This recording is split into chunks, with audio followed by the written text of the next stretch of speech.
유튜브에서도 함께 하실 수 있으니까요. 많이들 들어와 주시고 구독 꾹 눌러주시고 좋아요도 보내주시면 좋겠습니다. 자, 할 이야기가 많습니다. 먼저 백지원 부대변인부터 시작을 할까요? 거대 양당의 지역구 공천이 이제 거의 마무리 단계 돼 가는데 한동훈 위원장과 이재명 대표 서로 이제 상대 공천에 대해서 극도로 비판을 하고 있는 모습입니다. 더불어민주당의 공천 어떤 점을 콕 집어서 평가를 해주실까요?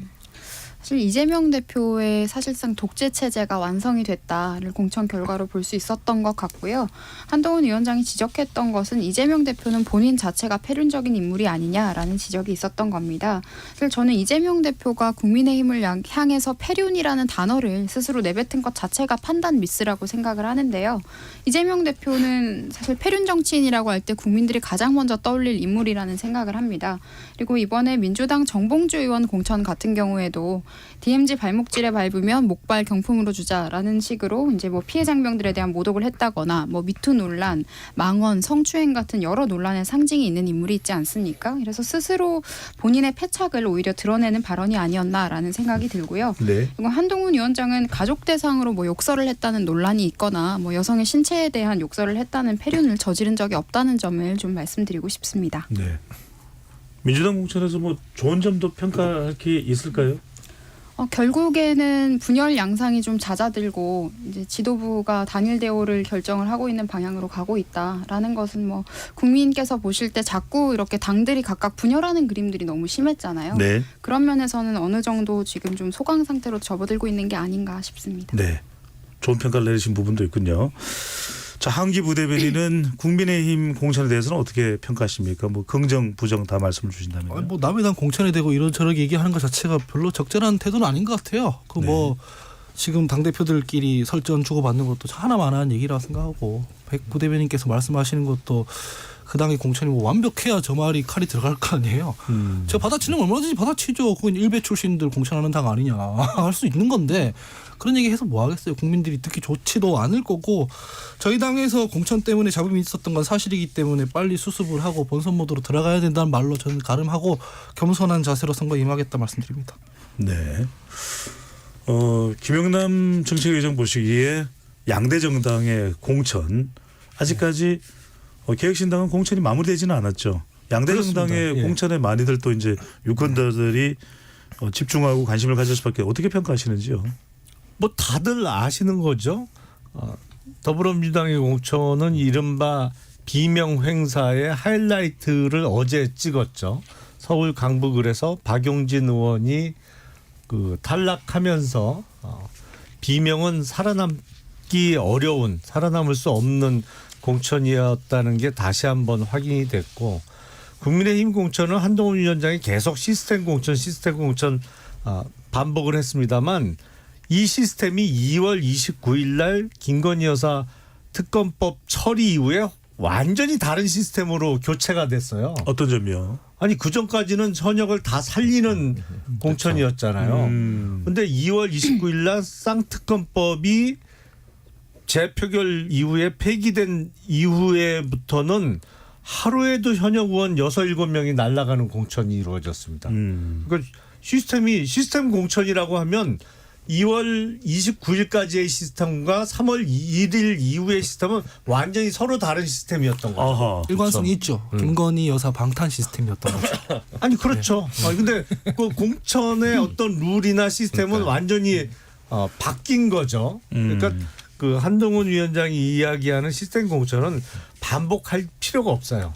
잘못했으면 그냥 조용히나 있으면 50점인데 잘한 것처럼 자꾸 떠드니까 그거 누가 몰라요. 국민들이 다 지켜보고 계신데 영부인 특검법 폐기 이후에는 태도가 확 바뀐 거 다 알고 있으니까 알겠습니다. 사실은 뭐 22대 국회는 21대 국회가 최악의 국회라는 얘기를 많이 들었습니다만 이건 양당 공천 과정 보니까 22대는 한술 더 뜰 것 같아요. 네. 점입 가경일 것이다. 김종인 대표는 양대 정당의 공천에 대해서 어떻게 평가를 하십니까? 뭐 그래도 참 그래요. 그러니까 저희가 정책을 좋은 걸 딱 내는 날 공천 잡음 팍 터져가지고 뉴스에 가려지면서 도대체 정책 경쟁을 할 수 있는 총선 구도는 언제 오는가? 뭐 이제 이런 게 이제 늘 이제 불만이. 그래서 아니 뭐 차제 좀 법을 바꿔서 공천을 좀 일찌감치 하고 이제 등록을 일찌감치 하고 선거운동을 차라리 길게 했으면 좋겠는데 이제 의원님들이 그걸 싫어하거든요. 선거운동 기간을 미국처럼 막 길게 하고 이런 게 아니라 짧게 해야 현역이 유리하고 또 몸이 덜 피곤하기 때문에 그게 이제 사실은 어떻게 보면 국회 기득권이 이제 안 바뀌는 부분이라고 좀 생각을 하고 어쨌든 특정 지역들 예를 들면 뭐 영남에서의 국민의힘이라든가 이런 데들은 사실은 공천 잡음이 있어도 어쨌든 당의 공천이 당선 확률의 뭐 99할에 가까운 9할이 넘는 부분이 되다 보니까 좀 그걸 비평을 해도 무기력해지는 부분이 있는 것 같습니다. 다만 이제 최근에 뒤에도 얘기하겠지만 몇몇 후보자 공천 같은 경우는 국민의힘에서 재고를 한다고 하니 그나마 시민 입장에서는 다행이 아닐까 싶기는 합니다. 네. 자, 아직까지 공천이 끝나지는 않았습니다. 백지원 부대변인에게는 오늘 이제 경선 발표된 곳 중에서 서울 중성동갑인데 이 지역에서 결선 투표를 냈던 하태경 그리고 이해운 두 사람 중에서 하태경 의원이 패했고 이해운 전 의원이 이제 공천을 받았는데 여성 가산점 5%가 조금 논란이 되는 모습입니다. 왜 전직 의원인데 전직 의원이면은 여성이라고 가산점을 주는 게 맞느냐? 이 부분에 대해서는 어떻게 보시는지요? 사실 이영 전 장관께서도 여성으로 가점을 받았지만 경선에서 탈락을 하셨고요. 이것은 네. 후보 개인의 역량이 관여하는 부분이 컸다고 생각을 합니다.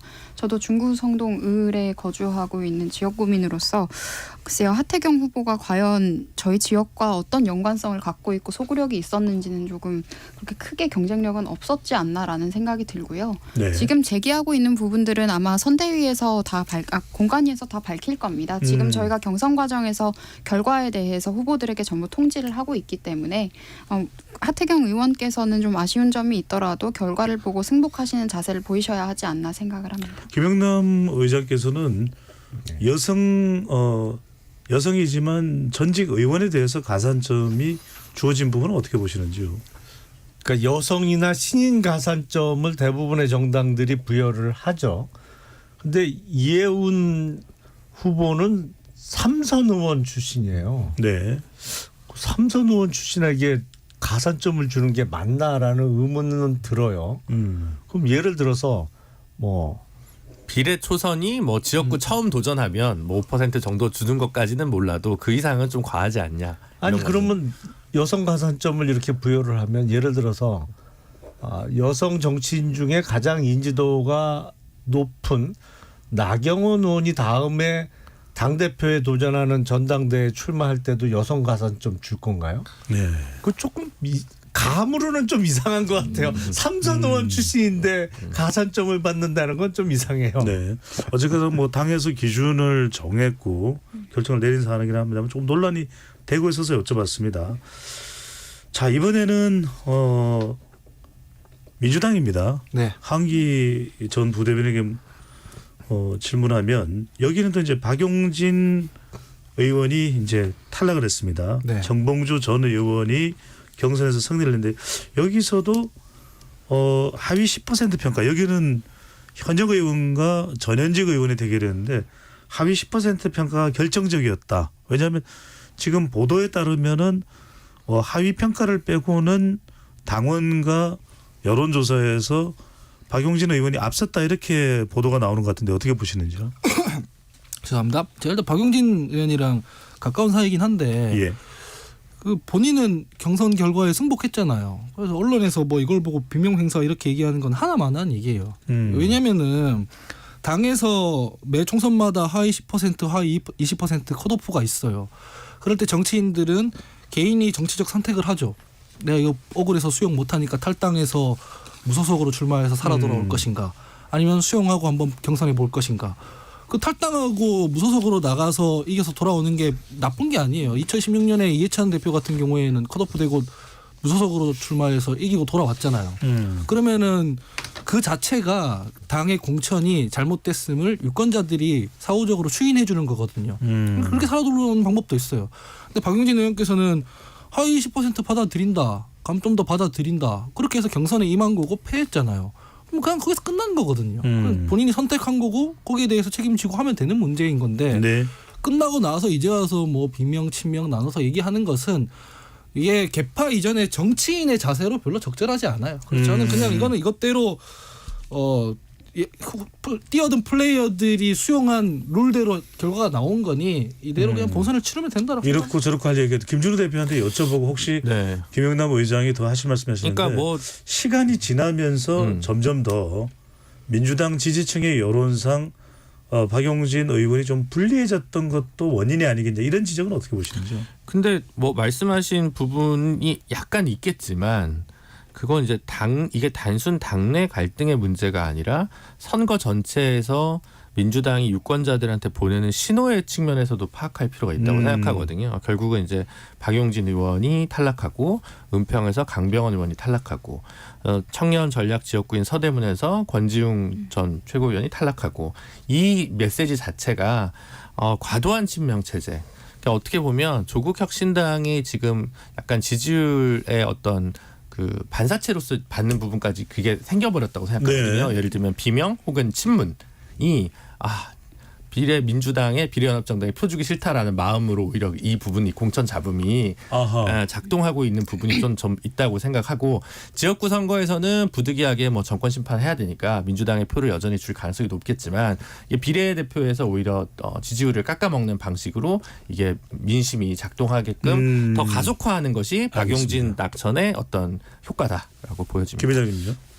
박용진 의원이 마이너스 30%를 적용받는 하위 10%의 평가를 받고도 경선에 임하겠다고 한 거는 사실입니다만 네.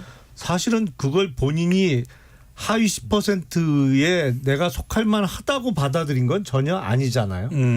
당 지도부에서 그렇게 뭐 정해놓은 것 같으니 내가 페널티를 먹더라도 경선에 임하겠다고 했을 뿐이고 이게 지금 보면 마치 그런 것 같아요. 아니 그거를 승복 못하면 탈당하면 되지 이런 식의 논리는 전형적으로 그런 현상이 반복되면 왜 악화가 양화를 구축한다고 하잖아요. 네. 그렇게 될 수밖에 없거든요. 그러면 누구 좋으라고 내가 당을 떠나냐. 지금 부조리한 게 있더라도 내가 남아서 이 당을 고쳐보겠다고 하는 사람들을 오히려 뭐랄까요. 그 처신을 판단을 잘못한 것처럼 얘기가 되는 거기 때문에 저는 그거는 좀 적절하지 않은 것 같고 네. 그리고 박용진 의원이 지금 많은 회자가 되고 있습니다만 며칠 전에 박광원 전 원내대표가 경선에서 탈락했는데 알고 예. 보니까 마이너스 20%를 먹었던 거예요. 직전 원내대표잖아요. 저는 네. 정당 생활을 하면서 바로 직전에 원내대표가 마이너스 20% 감점 대상이 되는 건 처음 봤어요. 정말. 네. 이건 조금 정도가 지나친 것 같아요. 지금 민주당에서 벌어지고 있는 그런 현상은. 이런 공천 결과에 대한 유권자의 인지 판단 이거는 본선에서 민주당이 당연히 감당하고 평가해야 될 몫인데 네. 제가 탈당 얘기를 한 것은 보통 짧은 시간 내에 당의 룰이나 뭐 이런 것들을 바꿀 수 없으니 수용이 안 될 때는 내가 개인 경쟁력으로 돌파해 본다는 선택을 정치인들이 하기도 하잖아요. 그래서 근데 그렇게 선택하는 대신 당에서 결정한 룰을 받아들이고 이게 수용을 한 다음에 경쟁에 임한 거라서 결과가 나오고 나서 왈가왈부하기에는 좀 뒤늦은 감이 있지 않냐라는 예. 생각입니다. 알겠습니다. 자, 국민의힘도 공천 잡음은 끊이질 않고 있습니다. 국민의힘의 대구 중남구 지역의 도태우 변호사입니다. 박근혜 전 대통령과의 관계도 이야기가 되고 있고 또 경선을 거친 거죠. 네. 경선을 거쳐서 공천이 확정이 됐는데 5.18 민주화운동 폄훼 발언으로서 상당히 좀 논란이 되고 있는데 이런 발언에도 불구하고 일단은 두 가지를 여쭤보고 싶은 게 백지원 전 부대변에게 이게 공천이 그대로 진행됐다라는 점 또 하나는 지금 재검토를 하겠다고 이야기가 됐는데 빠른 재검토 결론이 안 나오는 이유는 뭘까요? 사실 이게 재검토라는 것이 이미 경선을 통해서 국민과 당원이 결정을 할 후보를 지금 과거의 논란을 다시 가지고 와서 후보에서 떨어뜨린다. 이럴 거면 차라리 경선에 치르지 못하도록 컷오프를 했어야 되는 것이고요. 네. 이미 경선 과정을 거쳐서 후보로 확정된 사람들에 대해서 당에서 재검토다 이런 이야기가 나오는 것도 저는 이 공천 시스템 자체에 대해서 문제 제기가 있을 수 있다라는 생각이 듭니다. 물론 그런 실언이나 어떤 과오 같은 것들에 대해서는 후보 개개인이 본인의 책임으로 책임져야 할 부분이고요. 그 부분에 대해서 국민들께서 판단을 또 하실 것이고 최대한 빠르게 피드백을 한다고 당에서 조치를 취한 것 같긴 하지만 이미 경선으로 확정된 후보를 뭐 다시 취소를 하고 이런 식의 시스템은 저는 좋지 않은 것 같습니다. 그럼 그대로 공천을 해야 된다라고 보시는 건가요? 그 공천 과정에 있어서 지금 비대위에서 이제 문제 제기를 했다고 하는데요. 그 비대위원이 김경률 위원, 박은식 의원, 한지아 비대위원으로 지금 보도가 됐었는데 예. 그분들이 과연 지금 보수 정당과 우파의 가치에 대해서 얼마나 상징성을 가지고 있느냐에 대해서 당원들이 의구심을 갖고 있기도 하고요. 그래서 충분히 이런 실언이나 과오에 대해서 각자 개개인 후보들이 입장을 밝혔기 때문에 당에서도 잘 수렴을 해서 결정할 사안이라고 생각합니다. 저는 한동훈 위원장은 도태우 공천 후보자에 대해서 과거 발언 국민 논높이에 맞게 재검토하겠다고 일단 이야기는 했습니다. 저는 아주 흡족하고 만족스러운 답변을 지금 들었다 생각합니다. 계속 공천해서 그냥 그 일베 출신들도 우리 당이 기조에 맞게 공천한 거다라고 딱 계속 끝까지 갔으면 좋겠어요. 네. 별개로 청취자분들께서는 정보를 드려야 되니 당에서 경선 과정을 거쳐서 확정됐으면 뒤집으면 안 된다라는 건 말이 안 되는 얘기예요. 당에도 엄연히 다 재심 절차라는 게 있고 그 공천이 공직선거 후보자 추천이잖아요. 공당이 공직선거 후보자를 보증해서 추천하는 건데 그러면은 멀쩡한 사람을 게이트키핑해서 내보내겠다는 얘기예요. 근데 그 과정에서 뭔가 놓친 게 있어가지고 컷오프가 안 됐거나 부적절한 사람이 공천됐으면 재심해서 얼마든지 뒤집을 수 있는 게 시스템이어야 하거든요.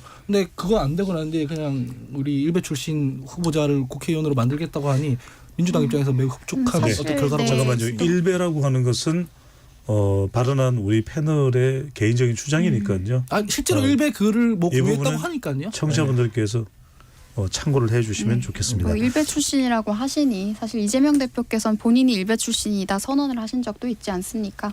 그리고 해당 후보가 본인의 과오에 대해서 입장을 밝히고 있기 때문에 당에서 적절히 논의해서 조치할 것으로 생각합니다. 알겠습니다. 네. 패널분들 잠깐만요. 각 당의 입장을 또 주장하고 대변해야 되는 부분도 있습니다. 또 우리는 또 열린 토론이니까 가급적 분석적 차원에서 네. 말씀을 요청을 드리겠습니다. 네. 아니 저는 뭐 이제 다른 건 다 떠나서 이게 5.18 민주화 운동이 이제 국민의힘에도 당원에 들어가 있어요. 이 정신을 계승하겠다는 거를.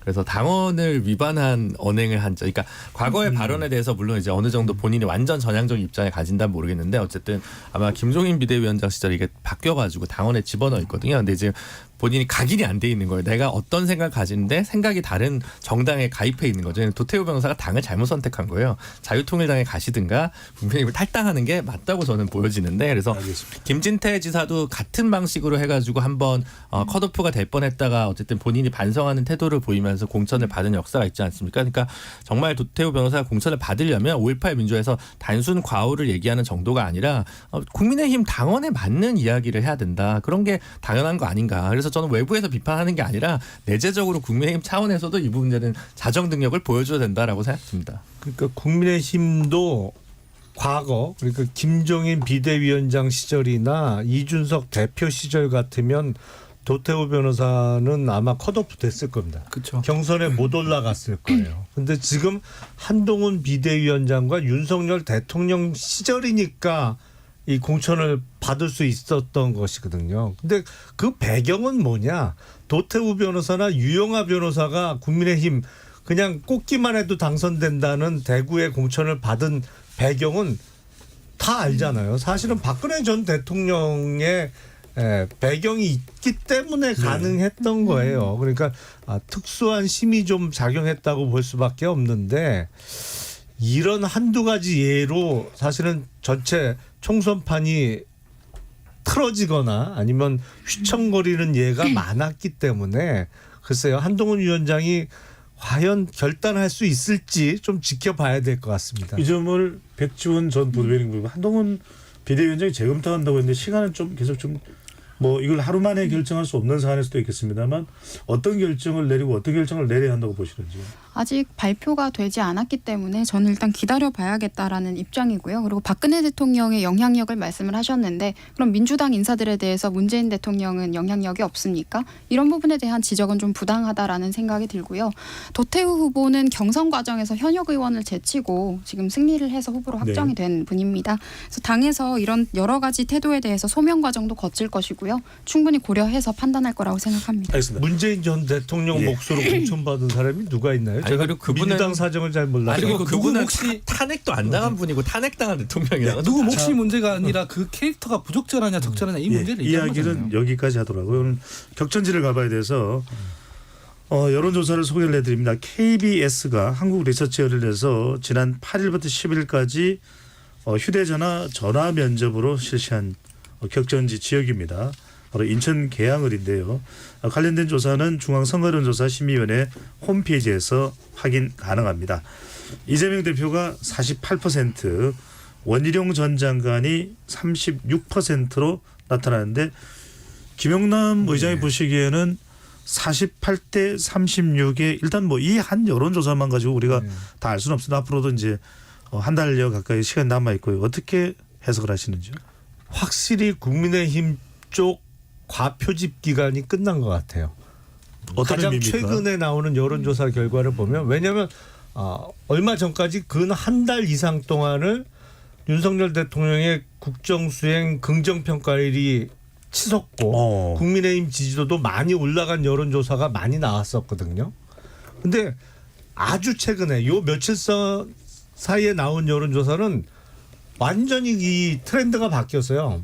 완전히 꺾이는 여론조사들이 대부분이에요. 그래서 일주일 새에 국민 전단이 있군요. 그러니까 네. 근데 국민들의 어떤 성향 내지는 윤석열 대통령에 대한 생각이 이렇게 며칠 사이에 드라마틱하게 바뀔 수는 없거든요. 그 원인은 뭘까요? 그러니까 국민의힘 당내 경선이 거의 끝나가면서 국민의힘 지지층 당원들이 전화를 기다리던 그 기간이 종료된 거죠. 그러니까 이른바 과표직 기간 더 잘 아시잖아요. 여론조사 전문가시면서 뭘 그래요. 네. 그러니까 진행자입니다. 네.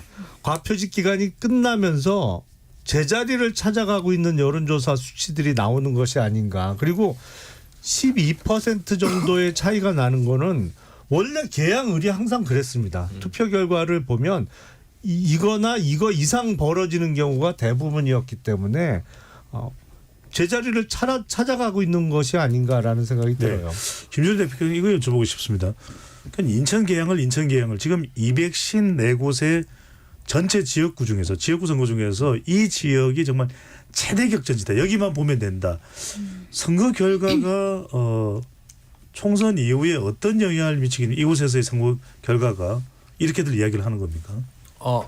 그건 뭐 매번 키포인트는 좀 다른데 대선 주자가 배치돼 있냐 안 돼 있냐 이런 거니까 전통적으로는 그래도 역시 종로가 주는 의미가 남달랐는데 이번에는 대진이 그렇게 재밌는 매치업은 아닌 것 같아요. 죄송한 얘기지만 제가 봤을 때는 그러니까 민주당이 낼 좀 수 한쪽으로 있는 기울어진다? 민주당에서 낼 수 있는 최선의 카드를 냈다고 생각하지는 않습니다. 네. 박상원 변호사 카드가 차라리 저는 전현희 위원장이 낫지 않았을까 모르겠습니다. 인천 계양을. 인천 계양을요. 네.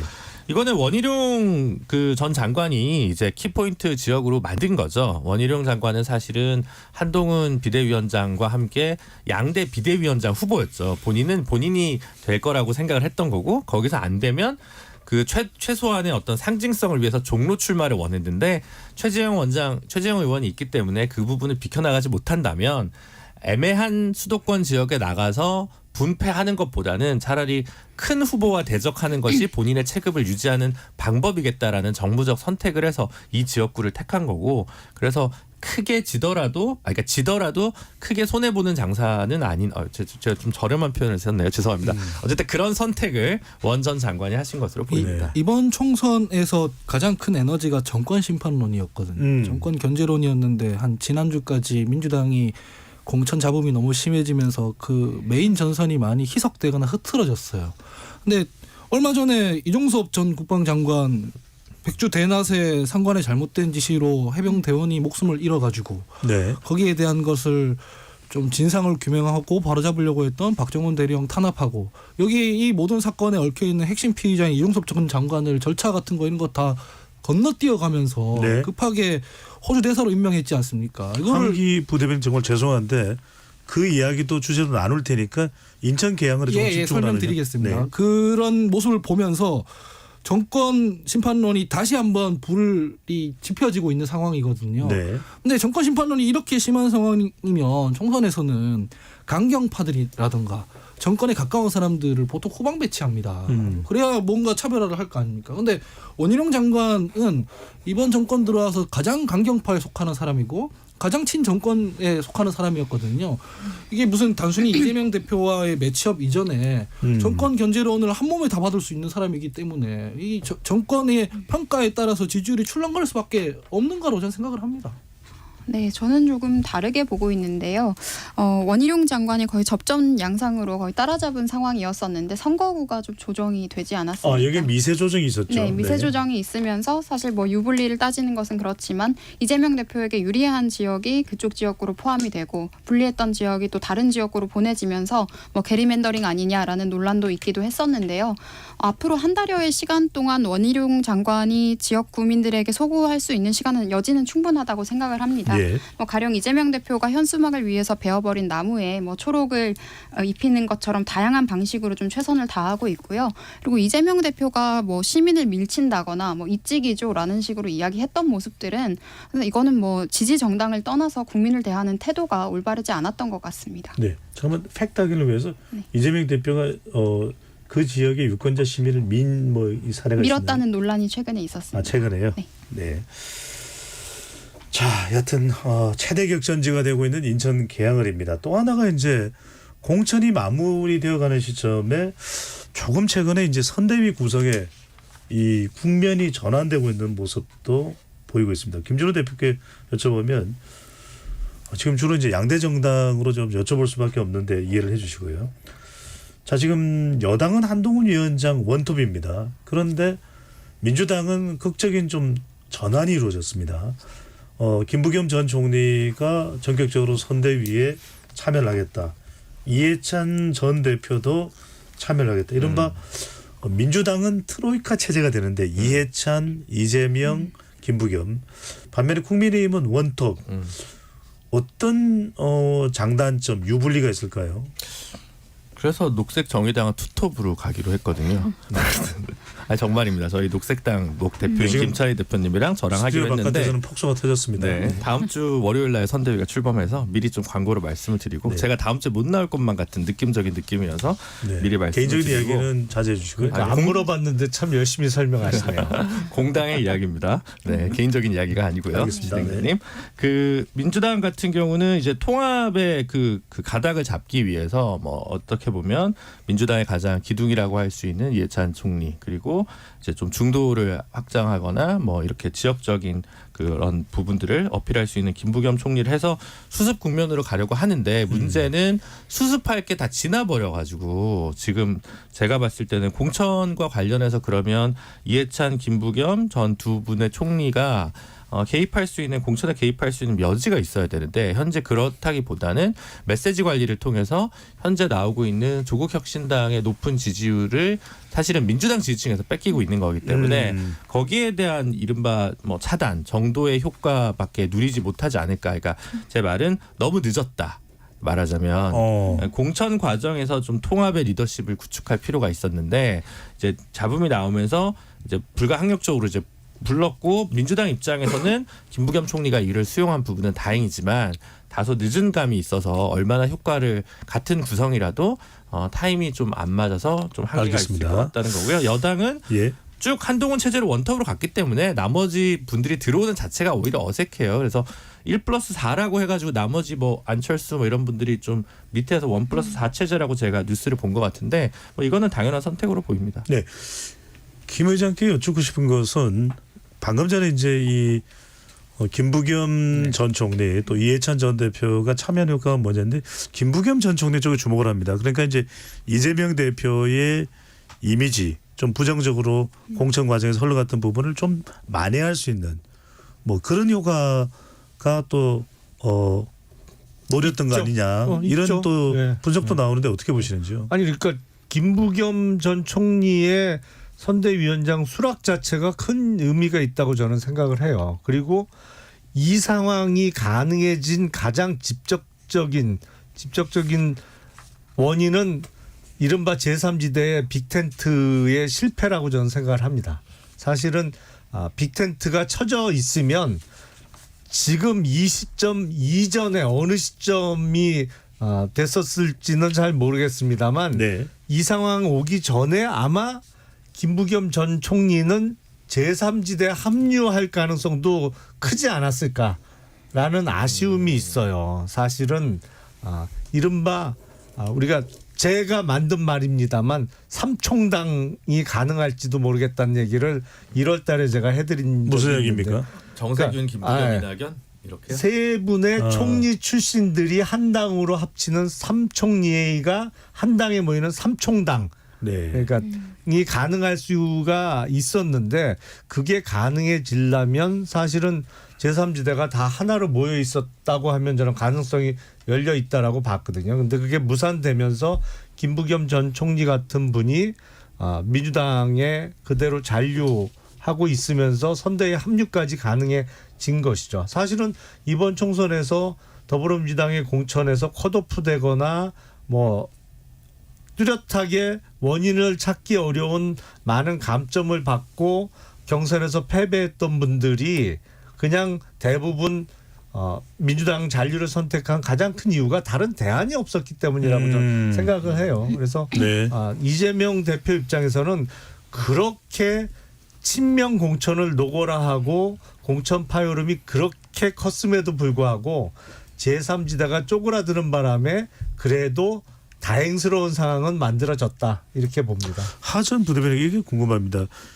김부겸 전 총리는 적극적으로 이제 나섰고 정세균 전 총리는 아직까지 반응이 없는데 김부겸 전 총리가 좀 더 일찍 적극적으로 나설 수도 있었는데 지금에 와서 나서는 이유 뭔가 이유가 있나요? 또 그리고 나서지 않는 것보다는 나선 이유는 뭔가 자기 스스로 뭐 차기를 노린다든지 이런 게 있는 건가요? 차기를 노릴 것 같으면 안 나섰겠죠. 책임을 나눠줘야 되는데 그 선대위라는 게 늘 어수선해요.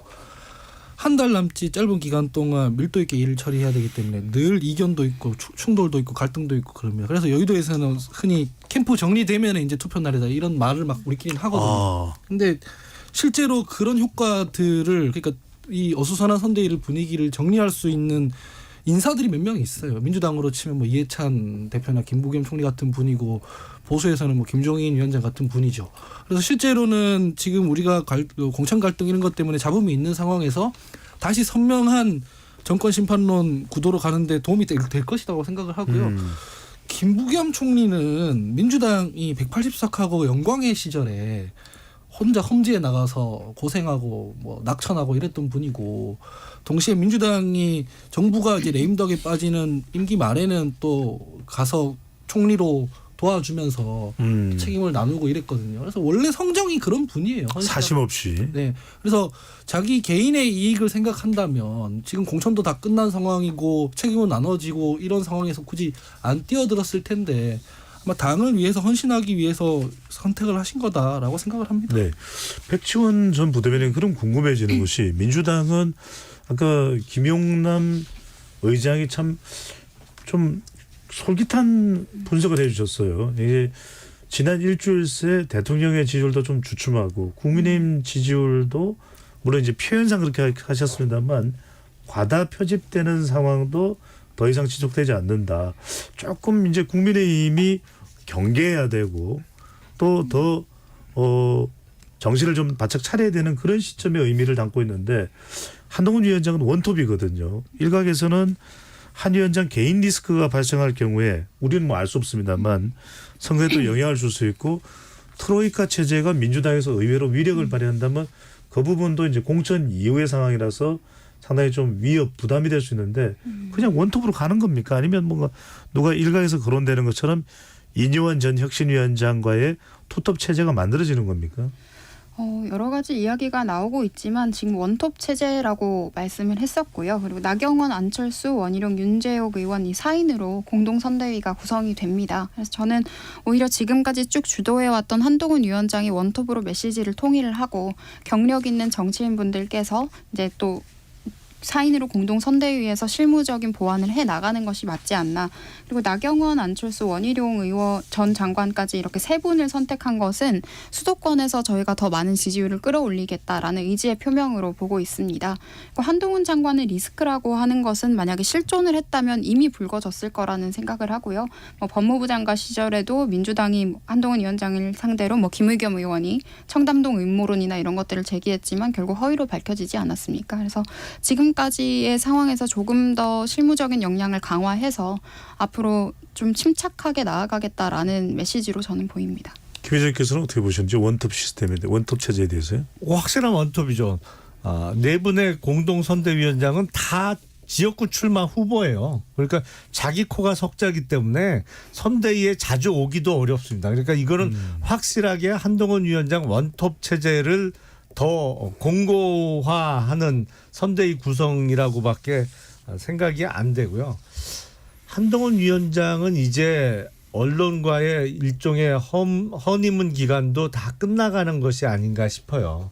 이제 새로운 인물, 대통령이 새로 취임해도 그렇고 그렇습니다만 한동안은 언론에서 좋게 다뤄주죠. 근데 그것도 이제 일정 한도가 끝나면 그렇지는 않거든요. 그리고 한동훈 위원장도 발언 중에 꽤 문제의 소지가 있는 발언들이 중간중간에 있었는데 네. 자기에게 불리한 질문이 들어오면 그거 민주당에서 시킨 거 아니냐 이런 식의 답변을 해서 꽤 실수가 있었음에도 불구하고 그냥 그게 다 덮어지고 유야무야 넘어갔어요. 근데 이제는 그렇지는 않을 거다. 선거전이 본격적으로 시작되면서는 실수하면 정말 실수한 게 다뤄질 거고 그게 한동훈 위원장의 지금과 같은 태도 그런 거를 좋아하시는 분들도 있습니다만 기존의 여느 정치인에 비하면 약간 언행이 가벼운 것도 사실이거든요. 그 리스크는 분명히 존재한다고 봅니다. 짧게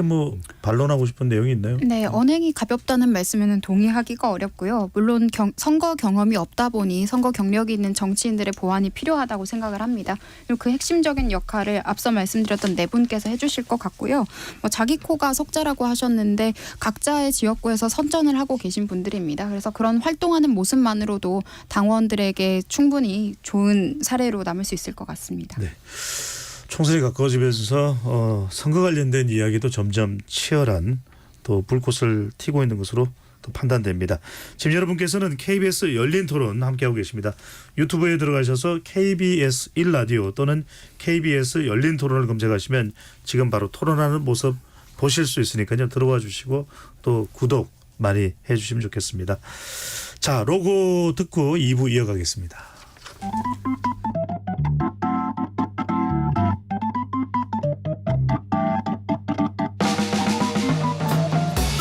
세상을 바꾸는 질문, 열린 토론이 시작합니다.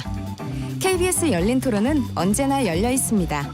단문 50원, 장문 100원의 유료 문자 샵 9730 그리고 KBS 어플리케이션 콩으로 여러분의 의견을 남겨주세요. KBS 열린 토론 정치의 재구성 2부 이어가겠습니다.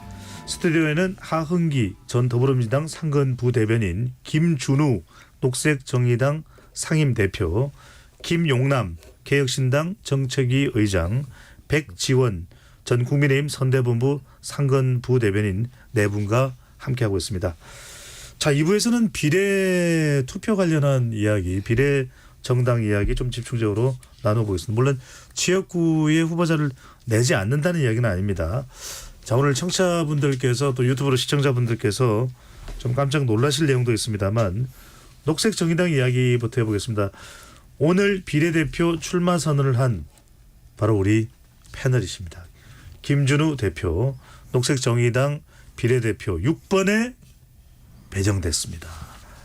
자, 녹색정의당의 비례대표로 나서게 된 이유 또 녹색정의당이 비례대표를 선정하는 뭐 기준이나 이런 점도 궁금하네요. 네, 저희가 이제 1번은 노동계 인사를 인재 영입을 해서 보건의료 노조 위원장님을 전략 명부로 1번을 나순자 위원장님이시고요. 보건의료 노조 위원장을 3선 하신 분입니다. 예. 3선 중진이시죠.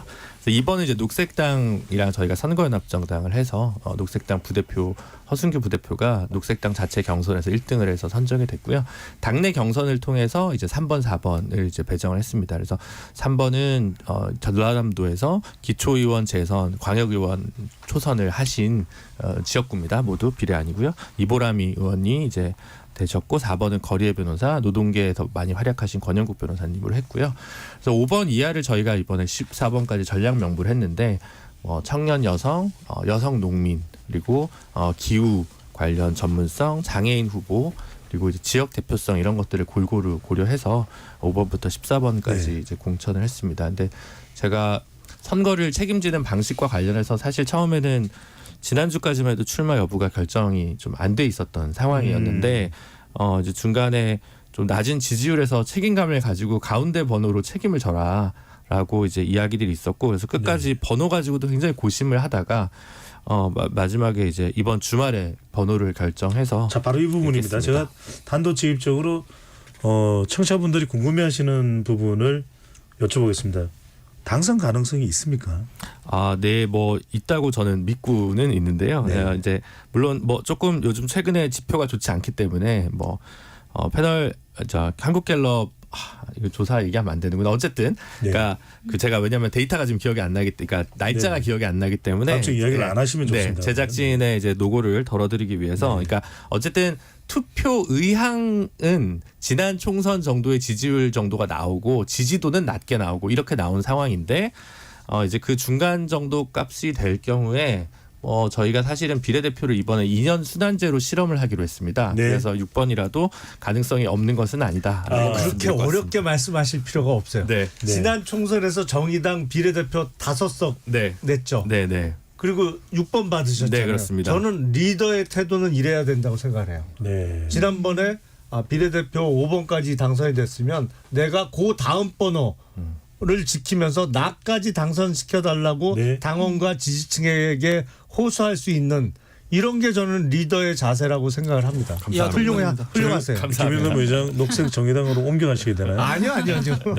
리더의 모습을 그냥 말씀드렸을 뿐이에요. 네, 자당에 집중해 주시고요. 자, 계획신당 이야기입니다. 그래서 2차 공천까지 지금까지 마쳤는데 이게 궁금한 게 네. 다른 당은 공천 뭐 1차 발표, 2차 발표 더군다나 현역들이 있는 가운데서도 시간이 상당히 걸리는데 상당히 빠른 속도로 지금 뭐 경북, 대구 경북을 제외하고는 지금 뉴스에 나오는 내용은 다 공천 후보자를 내게 됐다. 이거 어떻게 이렇게 아니, 정확하게 말씀드리면 네. 경북을 제외하고는 다 출마자가 있습니다. 그러니까 전 지역구를 출마시킨 거는 아닙니다만 네. 대구에도 2사람이 출마를 했어요. 근데 경북 지역은 아직 출마자가 없습니다. 지역구 출마자가. 그래서 저희는 뭐 속도에 있어서는 네. 상당히 빨리빨리 공천이 진행이 되고 있고 네. 왜냐하면 지역구 경합이 거의 없어요. 음. 그래서 근데 물론 공천 신청했다고 다 받은 건 아닙니다. 예. 컷오프 당한 분들도 꽤 많아요. 그러니까 저희가 경쟁자가 없다고 없어도, 해서 예. 공천을 무조건 받는 것은 아니다. 그건 절대 그럼요. 아니에요. 그러니까 네. 꽤 많은 분이 저희가 정해놓은 공천 기준에 미흡해서 뭐 가장 대표적인 게 정과 부분이나 뭐 이런 것인데요. 그래서 네. 공천 신청했다가 공천 못 받은 분들도 여러 명이 계세요. 알겠습니다. 그러면 또 우리 패널인 하은기 전 부대변인의 친구죠. 이 천하람 최고위원은 지금 어디에 지역구 출마하는 겁니까? 순천에서 출마할 겁니다. 순천에. 예. 지난번에 출마했던 그 지역구에 다시 출마합니다. 한때 뭐 대구 이야기가 있었던 것 같은데 그건 아닌가 보네요.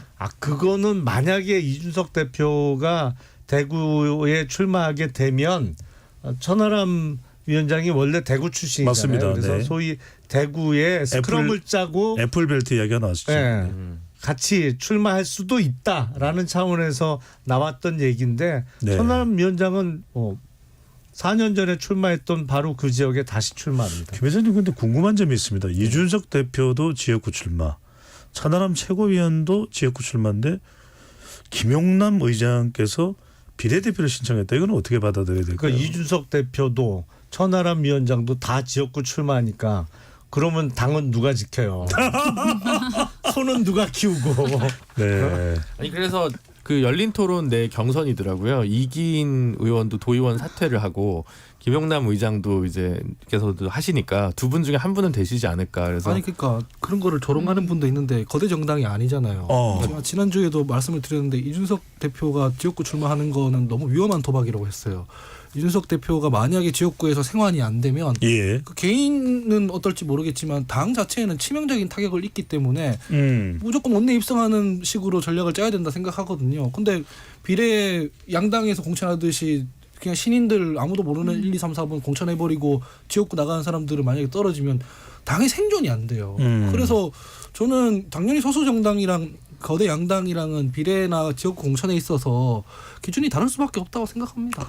말을 하신 김에 이준석 대표의 이 화성을인가요? 화성을이죠. 화성을. 이 지역의 판세는 어떻게 예상을 하시는지요? 굉장히 어렵죠. 사실은 그 이준석 대표의 인지도가 있는 편이긴 하지만 지역 관리가 잘 돼 있는 편도 아니고 전략적으로 봤을 때도 거기 뭐 2030이 많아서 나간다 이런 거잖아요. 사실은. 네. 근데 20대 30대들이 그냥 이준석 대표를 선호해 준다는 보장이 어디 있습니까? 유권자들이 그렇게 안 돌아가거든요. 그래서 비례 자기를 배치하는 것보다 훨씬 더 위험한 선택을 한 거라서 저는 쉽지 않을 거라고 보거든요. 네. 당 자체의 존립을 위해서면 그 이준석 대표가 이미 지역구 출마를 천명했기 때문에 어쩔 수 없더라도 핵심 인사 몇 명들은 당연히 비례 배치해서 의회에 들어가야 뭐가 되는 거 아닌가라는 생각은 저는 합니다. 여쭤봅니다. 김 의장님. 혹시 지금이라도 뒤늦게 이준석 대표가 지역구에서 사퇴를 하고 비례대표로 옮겨갈 가능성 있습니까? 안 되죠. 없습니다. 그거는 없어요. 네. 그건 뭐 지역 주민들께 약속을 하고 이미 출마 선언도 했기 때문에 예. 그건 가능성 제로의 이야기고요. 저희는 첫 여론조사가 이제 수일 내로 나올 텐데 그 여론조사를 상당히 주목하고 있습니다. 거기서 물론 지금 개혁신당의 전체적인 당 지지도는 낮은 게 사실입니다만 그 같은 지역에서 뛰고 있는 타당의 후보들에 비해서 인지도는 월등하거든요. 그러면 지나가면은 누구나 다 이준석 대표는 알아보니까요. 그리고 와서 뭐 사진 찍자, 뭐 네. 사인해달라 이런 요청도 상당히 많이 들어오고 있어서 정말 이준석이 화성을에 온대 동탄에 출마한대라고 썰이 분분하다가 이제 확실하게 지역이 정해졌기 때문에 그 지역 주민들께서 태도가 많이 바뀌시지 않을까. 그래서 저는 개인적으로 첫 여론조사에서 알겠습니다. 뭐 1등 아니라 2등, 3등을 하더라도 앞에 지지율 2자를 달면 당선 가능성이 충분하지 않을까라고 생각하고 있어요. 네. 자, 이번에는 조국혁신당 이야기를 좀 해볼까요? 백지원 전 부대변인. 조국혁신당 지지율이 심상치가 않다 이런 이야기가 나오는데 관련해서 지난번에 출연하셨을 때도 뭐 조국신당이 그렇게 큰 부담이 국민의힘에 되지 않을 것이다라고 이제 분석을 하시긴 하셨는데 나오고 있는 지지율을 보면은 꼭 그렇지만도 않습니다. 민주당의 지지율을 나누는 성격도 있지만 전반적으로 윤석열 대통령 또 정권 평가에 대한 시각이 부각되고 있기도 하고 일각에서는 민주당의 파이가 민주당 계열의 파이가 커지는 것 아니냐라는 지적도 나오는데 또 이제 비례 투표하러 갔다가 지역구는 민주당 더 하게 되는 거 아니냐 이런 지적에 대해서 어떻게 보십니까? 사실 조국 신당은 정체성을 확실히 잘 정한 측면이 있다라고 평가를 하는데요. 극좌 반윤으로 확실하게 정체성을 설정을 했기 때문에 그런 성향을 가진 유권자들의 이목을 끌 수는 있었을 것 같습니다. 그런데 그런 성향을 가진 유권자들께서는 대부분 넓은 범위에서 이제 민주당 정당 지지자들일 가능성이 높고요. 네. 그래서 국민의힘 지지자가 그쪽으로 유입되는 일은 절대 없을 것이라는 생각을 하는데 중도가 좀 옮겨가면은 그건 위협이 아닐까요? 중도가 옮겨가기에는 너무나도 극좌 성향의 정당이라고 평가를 합니다. 그리고 참 비례 정당을 선언을 처음부터 하고 이제 친문 세력을 결집시키고 좌파 세력을 결집시킨 이런 여러 가지 방식들은 어떻게 보면 좀 영악하고 영리한 측면이 있었다라고 평가를 하겠고요. 하지만 이게 일가족이 합심해서 입시 비리까지 저지른 당사자가 기회균등 타령하면서 입시 제도를 1호 공약이라고 운운하는 것은요. 참으로 파렴치한 짓이다라고 평가를 좀 하고 싶고 네. 서민과 중산층의 자녀를 적선의 대상으로 평가하는 불쾌한 시선이 있었다. 그래서 이런 점에 대해서 분명히 청년층과 그리고 부모님 세대에서는 아주 냉정하게 평가를 해주시리라는 생각이 들고요. 네. 다만 이제 조국 신당이 위협이 될 수 있는 것은 민주당이 위성 정당보다 전략적으로 우위에 있기 때문에 민주당 위성 정당의 입장에서는 좀 불편한 존재가 아닐까 싶습니다. 알겠습니다. 김준우 제가 대표는 반론을 좀 해야 되지 조금만 않을까요? 김준우 대표한테 이야기하고 제가 네. 한기 부대변인 넘어갈게요.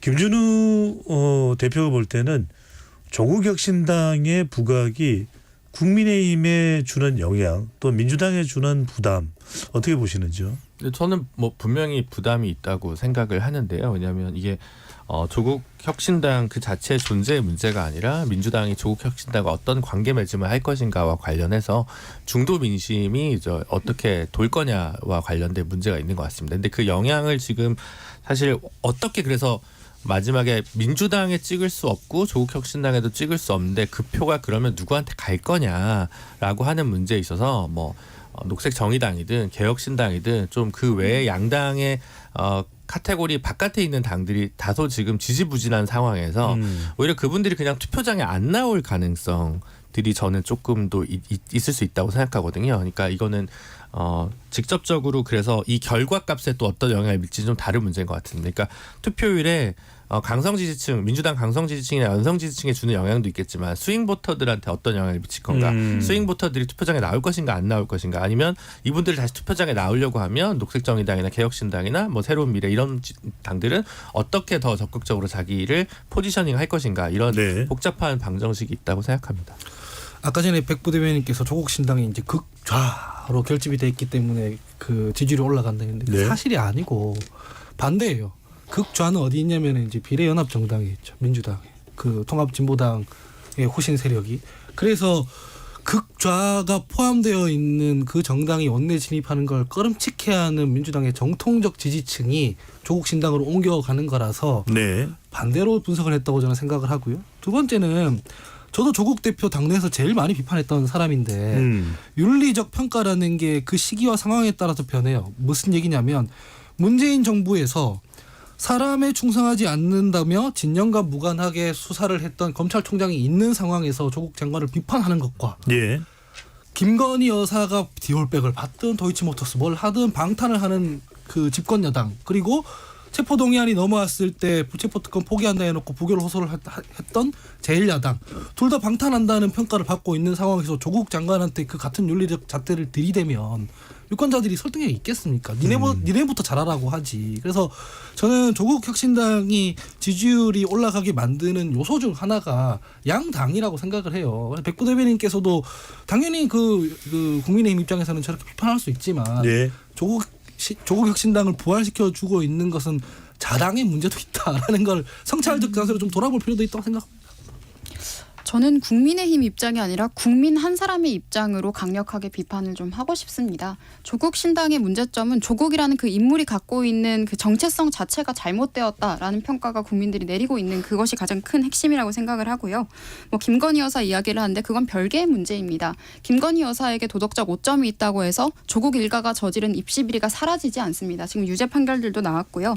조국 전 장관이 국민들을 분노하게 했던 지점은 본인의 자녀는 어떠한 편법과 반칙을 써서라도 용을 만들려고 했으면서 국민의 자녀는 개천의 용이 될 필요도 없고 가재붕어 개구리로 개울가에서 살아라 라는 발언을 한 적도 있지 않습니까? 이런 지점에서 대다수의 국민들이 정파에 상관없이 분노했다는 점을 다시 말씀드리고요.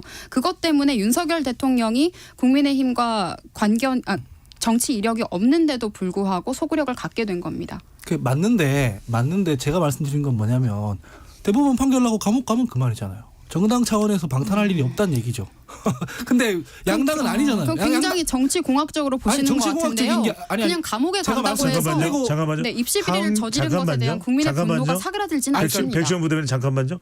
하은기 부대변인 먼저 짧게 이야기하고 백시원 전 부대변인도 그대로 기회 드릴게요. 저는 계속 사라져요? 아니 그 다음에 바로 기회를 드리겠습니다. 입시 비리를 저지르고 했던 것이 용서받았다고 조국 장관이 착각하면 안 되는데 그 개인이 사법 평가를 받는 것과 사법 판단을 받는 것과 정당이 그 사법 판단을 받는 개인에게 어떻게 하느냐는 별도의 문제인데 근데 지금은 양당에서 사법 지금 리스크가 있는 사람들을 정당 차원에서 정부 차원에서 방어를 해주고 있잖아요. 근데 조국 신당 같은 경우에는 제가 조국 장관 비판했지만 그 사람들 그냥 대법원 판결 받고 감옥에 가든 아니든 뭐 그 결정이 나는데 정당이 뭘 할 일은 없잖아요. 방탄할 일은 없잖아요. 그 얘기가 영향을 미칠 거라는 얘기죠. 네, 하시고 순서대로 갈게요. 네.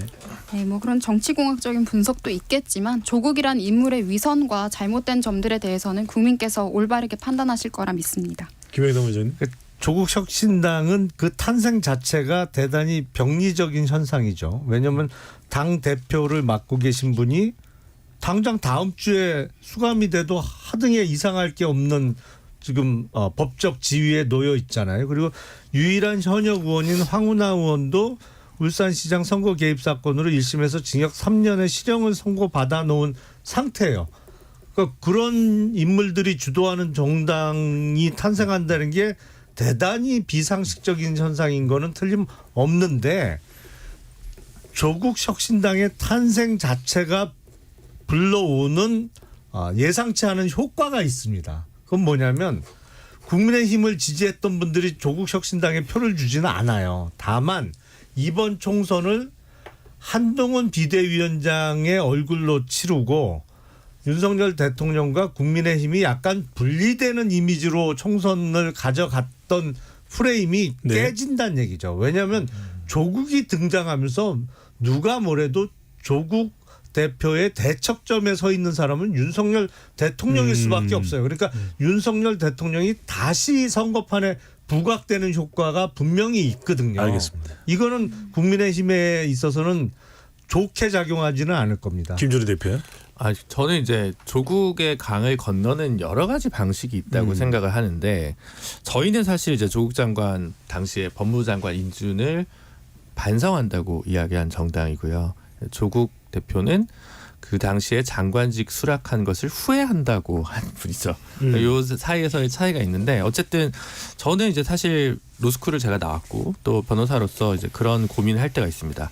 최강욱 변호사 사무실에서 인턴 증명서를 발급을 받았어요. 그게 문제가 됐죠. 근데 제가 아는 로스쿨 입시에서는 최강욱 변호사님 법률 사무실에서 인턴 증명을 받은 게 입시에 아무 영향이 없습니다. 그리고 그 증거로 사실은 조국 장관 아들은 로스쿨 입시에서 떨어졌어요. 네. 예, 그렇지만 그것이 주는 어떤 그런 거를 쓸 수 있는 네트워크가 아닌 경우에 대한 차이들이 주는 박탈감이 또 시민분들한테 있을 수 있겠죠.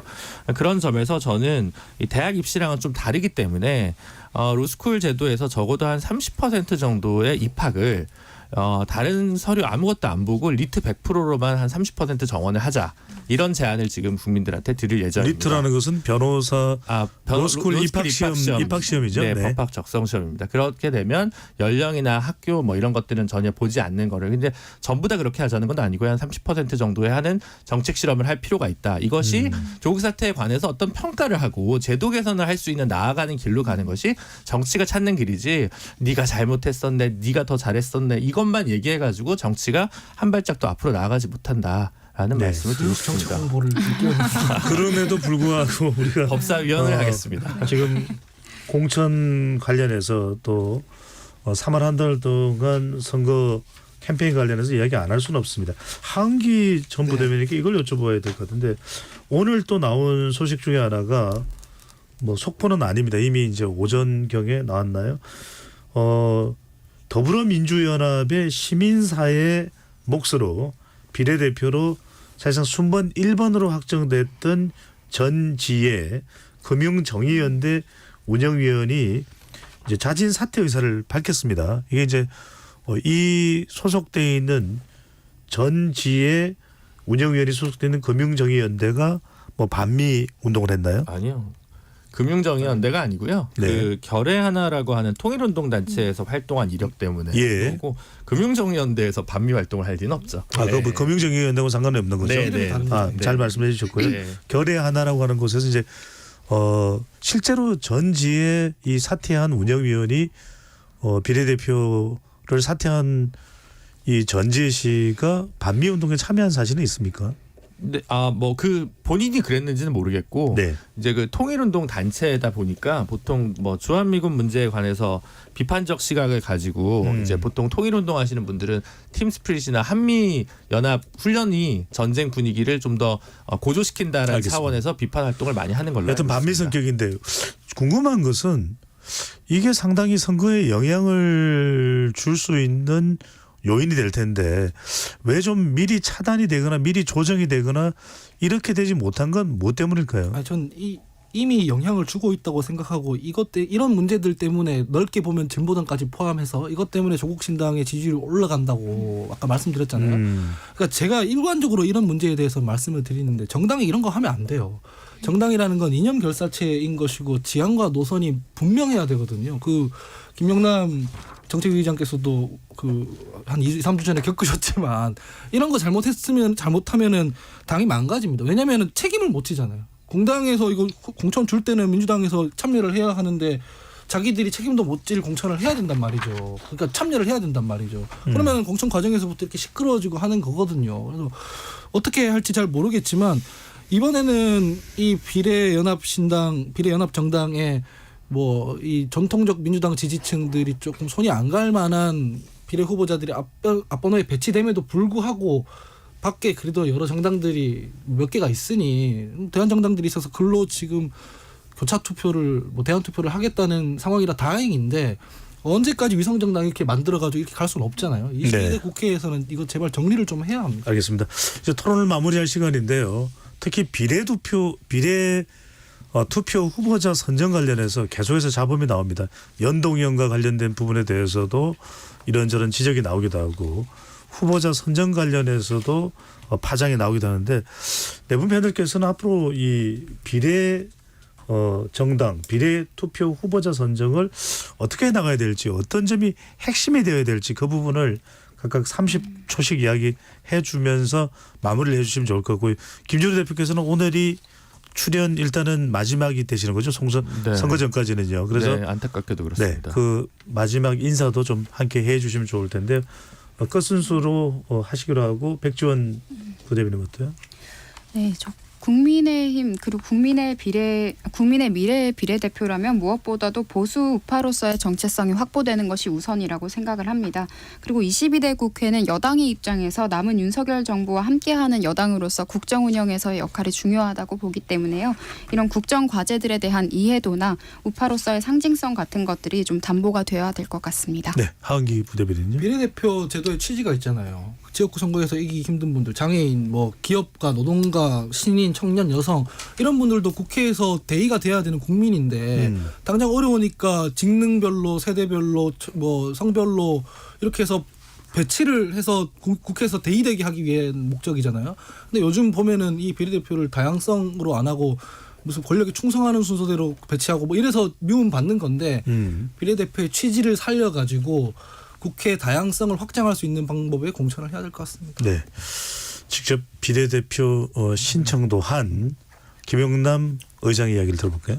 준연동형 비례대표제를 하면서 거대 양당이 소위 위성정당을 만들고 있는 지금의 현실은 최악의 조합입니다. 이렇게 할 바에는 차라리 병립형하는 게 나아요. 이건 최악의 조합이고 지금 21대, 22대 연이어서 이런 행태를 보여주고 있는데 제발 23대 총선에서는 이런 모습 안 봤으면 좋겠습니다.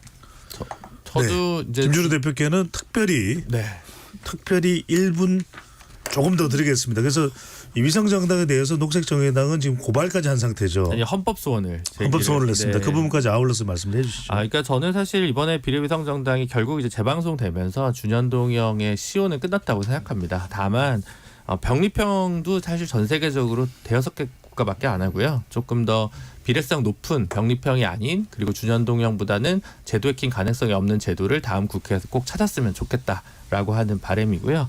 개인적으로는 이제 2019년 한 여름부터 그 당시만 해도 쭉 정치인이 아니었고 뭐 여론조사 전문가나 이런 분들도 같이 나오던 시절이었는데 그 당시 제 기억으로 우리 배종천 소장님을 제가 처음으로 방송 여기서 같이 하던 시절이었습니다. 감동의 순간이었습니다. 네, 근데 이제 또 이렇게 마지막을 가장 초창기에 했던 배용찬 소장님이랑 이렇게 방송을 마무리할 수 있어서 되게 뜻깊은 것 같고 이 자리를 거쳐서 사실은 뭐 정준희 교수님 생각도 나고 많은 패널 분들 거쳐갔는데 제가 생각하기에 이제 그래도 1시간 동안 4명이서 패널이 이렇게 쭉 격조 있게 하는 방송이 많지가 않습니다. 그래서 이 네. 방송이 계속 좀 잘 살아남고 이 코너가 계속 지속될 수 있었으면 좋겠고 4월 총선 이후에도 종종 찾아볼 수 있는 기회가 있었으면 좋겠습니다. 감사합니다. 4년 반 동안 감사했습니다.